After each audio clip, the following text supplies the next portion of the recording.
तो दोस्तों शुरू करते हैं आज की इंफ्रा न्यूज। पहली खबर जो आ रही है वो है Brihan Mumbai electric supply and transport undertaking या बेस्ट से रिलेटेड, जो शहर के अंदर ट्रांसपोर्ट बस वगैरह सब चलाती है, और इन्होंने एक बहुत बड़ा टेंडर कैंसिल कर दिया है और काइंड ऑफ कहते हैं कॉन्ट्रैक्ट कैंसिल कर दिया है, जब पर 700 AC double decker electric buses जिनको वेट लिस्ट पे लिया जाना था वो यहाँ पर कैंसिल कर दिया गया है। तो दोस्तों यहाँ पर कॉशियस ई मोबिलिटी इस कंपनी को 700 बस ऑर्डर दिए गए थे काफी लंबे समय पहले, लेकिन यहाँ पर कॉन्ट्रैक्ट के हिसाब से जो प्रोटोटाइप इस कंपनी को देना था वो अब तक दे नहीं पाई, बसेस सप्लाई करने थे वो अब तक नहीं कर पाई, और एक भी बस दी नहीं है इन्होंने 700 में से। वैसे इसकी वजह से बहुत ज्यादा इश्यूज जो है वो क्रिएट हुए। जो बसेस है ये करेंटली जो 2000s में नंबर ऑफ बसेस मुंबई में चलाते थे उससे भी कम बसेस चला रहे हैं, क्योंकि उन्होंने लंबे समय तक ऑर्डर दिए नहीं, पुराने बसेस स्क्रैप हो गई। तो इसकी वजह से यहाँ पर नीड थी बसेस की, ऑर्डर दिए थे लेकिन अब ये प्रोवाइड नहीं कर रही कंपनी। वैसे जब ये टेंडर दिया गया था तभी भी काफी डाउट्स उठाए गए थे, कंपनी का कोई एक्सपीरियंस वगैरह नहीं था, तो ये फाइनली कैंसिल हो गया है।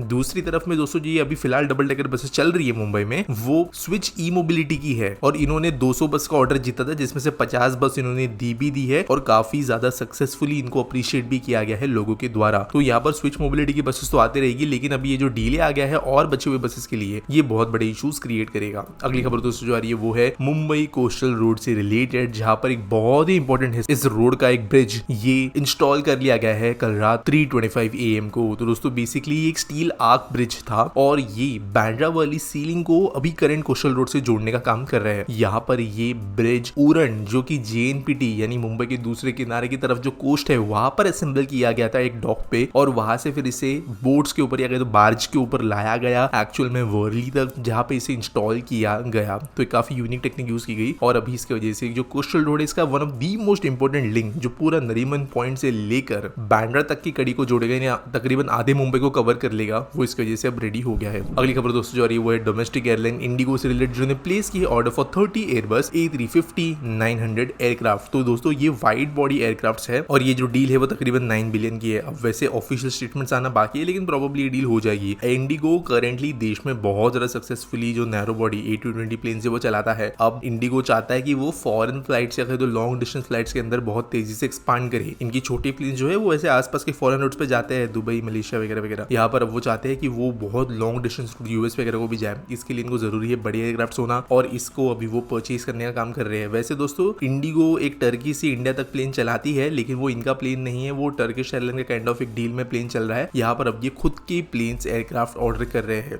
अगली खबर दोस्तों जो आ रही है वो है हमारे रेलवे के टिकटिंग सर्विसेज से रिलेटेड, जहां पर रेलवे ने एक बहुत सिग्निफिकेंट स्टेप लिया है UTS मोबाइल ऐप से रिलेटेड। तो दोस्तों आप जानते होंगे कि अगर आप लोकल ट्रेन का टिकट या कोई भी रीजनल टिकट निकालते हो UTS ऐप से, तो एक जियो फेंसिंग वहां पर होती है कि स्टेशन से एक तकरीबन XYZ दूरी तक ही आप टिकट्स बुक कर सकते हो, और यहाँ पर जो आउटर लिमिट है जियो फेंसिंग की वो हटा दी गई है। इसका मतलब पहले ये होता था कि बहुत ज्यादा दूर अगर आप स्टेशन से हो तो टिकट बुक होती नहीं थी, और ज्यादा पास हो गए तो ऑब्वियसली बुक नहीं होती थी। तो यहाँ पर जो है ये बाहर वाली लिमिट हटा दी है, कहीं पर भी आप रहोगे तो भी टिकट बुक कर सकते हो। हालांकि जो पास वाला लिमिट है वो हटाया नहीं गया है, मेरे हिसाब से पास वाला लिमिट भी हटा देना चाहिए, और बहुत ही ज्यादा पास मतलब 1-2 मीटर पे जो है चीजें रखनी चाहिए, क्योंकि कई बार जो है स्टेशन से दूर होने के बावजूद भी टिकट्स बुक नहीं हो पाती। At the same time mock GPS location का भी एक बहुत बड़ा इशू है। कई बार जो है कोई एप्स अगर मॉक जीपीएस शुरू करते हो तो UTS ऐप पूरी तरीके से काम करना बंद कर देता है, और वो ये सोचता है कि आप मॉक जीपीएस लोकेशन यूज कर रहे हो। तो ये भी एक बहुत बड़ा इशू है। वैसे ये ऐप इतना कन्वीनियंट तो है, लेकिन फिर भी काफी ज्यादा 2000s में अटका हुआ लगता है। देखते हैं गवर्नमेंट किस तरीके से इसको और बेहतर बनाएगी। अगली खबर दोस्तों जो आ रही है वो है दादर अंडरग्राउंड मेट्रो स्टेशन से रिलेटेड, जहां पर ट्रैफिक डाइवर्जन का काम शुरू कर दिया गया है लाइन 3 प्रोजेक्ट 4 के लिए। तो दोस्तों यहाँ पर ये one of the most important project है, क्योंकि यहाँ पर स्टील मैन जंक्शन, सेनापति बापत रोड, गोखले रोड जो काफी ज्यादा इंपॉर्टेंट स्पॉट्स है, इनके ट्रैफिक इफेक्ट होने वाली है। नया डाइवर्जन जो है वो कुछ समय तक ही होगा, क्योंकि वो जो मेजर काम है वो तो कर लिया गया है, लेकिन ये मुंबई के लोगों के लिए एक कुछ चैलेंज रहेगा कुछ दिनों तक। अगली खबर दोस्तों जो आ रही है वो है कर्नाटका बजट से रिलेटेड, जहां पर जो करंट गवर्नमेंट है उन्होंने कहा कि वो फीजिबिलिटी स्टडी तुमकुरू से लेकर देवनहल्ली के बीच में जो लाइन बन रही है उसको शुरू करेंगे। 52 किलोमीटर का ये रेल कॉरिडोर होगा, और फीजिबिलिटी स्टडी होने के बाद में ऑब्वियसली जो काम होते हैं बाद में DPR टेंडरिंग वो सब करने के हिसाब से काम किए जाएंगे। वैसे प्रोजेक्ट जो है वो एग्जीक्यूट किया जाएगा PPP मॉडल पर, यानी पब्लिक प्राइवेट पार्टनरशिप मॉडल पर, और यहाँ पर कई कंसल्टेंट जो है वो पिछली बार भी आए थे, अब इस बार भी वो आ सकते हैं, इस तरह भी MRCL वगैरह वगैरह। अगली खबर दोस्तों जो आ रही है वो है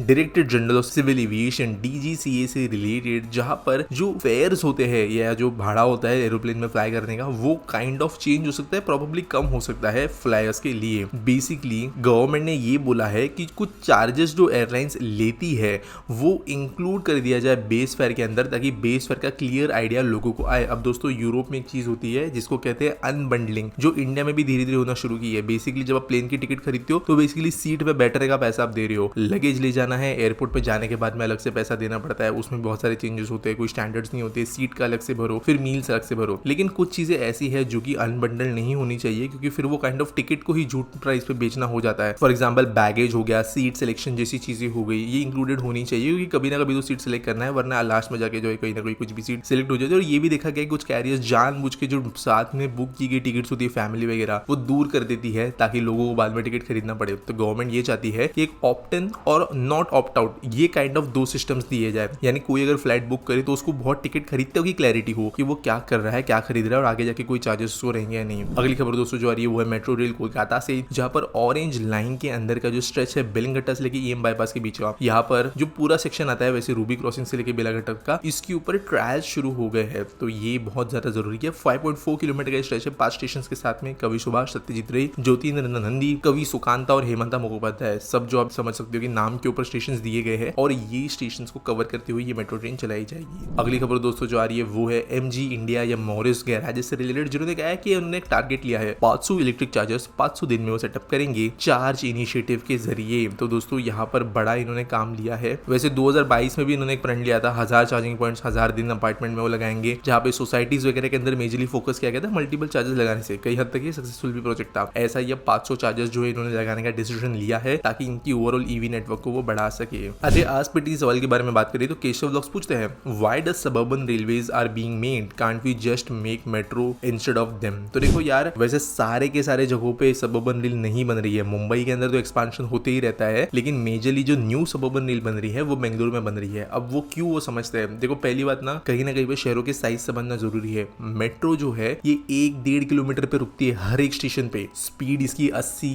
तक मैक्सिमम जाती है, लेकिन ज्यादातर 60-70 के आगे वो पहुंच नहीं पाती, क्योंकि स्टेशन बहुत पास में है। यहाँ पर वेटेज टाइम ज्यादा हो जाता है, क्योंकि इतने स्टेशन रुकेगी। यहाँ पर कॉम्प्लिकेटेड रूट्स होते हैं, इंटरचेंजेस होते हैं। कई बार अगर बहुत ज्यादा डिस्टेंस पे हम जाए 40-50 किलोमीटर के आगे, तो मेट्रो का सफर जो है वो काफी समय लेने लगता है, और रोड या फिर जो नॉर्मल रेल लाइन अगर डायरेक्टली जा रही है उसका सफर कम हो जाता है। तो कई बार जब दूर हम कुछ बना रहे हो तो वहां पर RRTS जैसे दिल्ली मेरठ वगैरह बनी है वो सिस्टम इफेक्टिव होते हैं। लेकिन अगर बजटिंग इश्यूज हो तो सबर्बन रेलवेज एक बहुत अच्छा ऑप्शन निकल कर आता है, क्योंकि सबर्बन रेलवेज में भारतीय रेलवेज का बहुत ज्यादा हिस्सा इस्तेमाल होता है। जो रेलवेज के स्टैंडर्ड ट्रैक्स है, स्टैंडर्ड ट्रेन है, स्टेशन है, इनका इस्तेमाल किया जाता है। मेट्रो से बहुत चीप होती है, ट्रेन ज्यादा स्पीड में चलेगी, कम स्टेशन पे रुकेगी, और ज्यादा लंबा नेटवर्क फैल सकता है। बेंगलुरु सबर्बन रेल का भी अगर हम पूरा प्लान देखें तो कई जगहों पर रेलवेज की लाइन के साथ में कॉमन शेयरिंग होती है, तो इसकी वजह से बहुत ज्यादा ट्रेन को जो है कॉस्ट के हिसाब से मेट्रो वाली चीजें नहीं करनी पड़ती, और सबर्बन रेल वहां पे एक अच्छा ऑप्शन निकल कर आता है, स्पेशली उन लोगों के लिए जो दूर रहते हैं। हालांकि स्टैंडर्ड होना चाहिए RRTS का, लेकिन सबर्बन रेल भी कोई बहुत बुरा ऑप्शन नहीं है, क्योंकि बेंगलुरु का भी जो सबर्बन रेलवे नेटवर्क होगा वो मेट्रो से कुछ ज्यादा डिफरेंट नहीं होगा, क्योंकि ट्रेन वगैरह ज्यादा बेटर होगी, बस वो वायरडक्ट्स के ऊपर नहीं चलेंगी, स्टेशन वगैरह दूर होंगे, वो सिस्टम होगा। उम्मीद करता हूं आपको सवाल का जवाब मिल गया होगा। आपके पास कोई सवाल नीचे मुझे कमेंट सेक्शन में जरूर पूछना, कोई न्यूज सबमिट करनी है तो उसके लिए आपको डिस्क्रिप्शन में लिंक मिल जाएगी, और मिलेंगे अगले वीडियो में।